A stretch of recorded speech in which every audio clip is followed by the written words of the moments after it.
ഈശോ മിശിഹായ്ക്ക് സ്തുതിയായിരിക്കട്ടെ. ലോകമെങ്ങ് നടക്കുന്ന ഓരോ ദിവ്യബലിയിലും അപ്പവും വീഞ്ഞും ഈശോയുടെ തിരുശരീര രക്തങ്ങളായി മാറുന്നു അല്ലേ? എത്രയേറെ ദിവ്യകാരുണ്യ അത്ഭുതങ്ങളാണ് ശാസ്ത്രത്തെയും മനുഷ്യരാശിയെയും അതിശയിപ്പിച്ചുകൊണ്ട് നടന്നിട്ടുള്ളത്.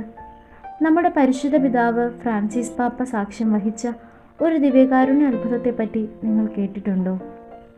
1996 ഫ്രാൻസിസ് പാപ്പ അർജന്റീനയിലെ ആർച്ച് ബിഷപ്പായി സേവനം ചെയ്യുന്ന കാലഘട്ടം.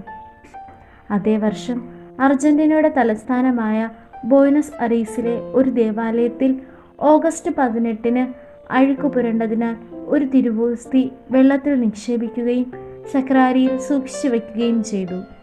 എന്നാൽ സക്രാരി തുറന്നപ്പോൾ വൈദികൻ കണ്ടത് രക്തത്തിൽ മുങ്ങിയിരിക്കുന്ന തിരുവോസ്തിയാണ്. വൈദികൻ ഈ വിവരം അന്നത്തെ ആർച്ച് ബിഷപ്പായിരുന്ന ഹോർഹെ മരിയോ ബെർഗോളിയോയെ, അതായത് ഫ്രാൻസിസ് പാപ്പയെ അറിയിക്കുകയും ചെയ്തു. 3 വർഷത്തിനു ശേഷവും ആ രക്തത്തിലെ കോശങ്ങൾ നശിക്കാതെ തന്നെ നിലനിന്നത് വൈദികനെയും ആർച്ച് ബിഷപ്പായിരുന്ന ഫ്രാൻസിസ് പാപ്പയെയും ആശ്ചര്യപ്പെടുത്തി.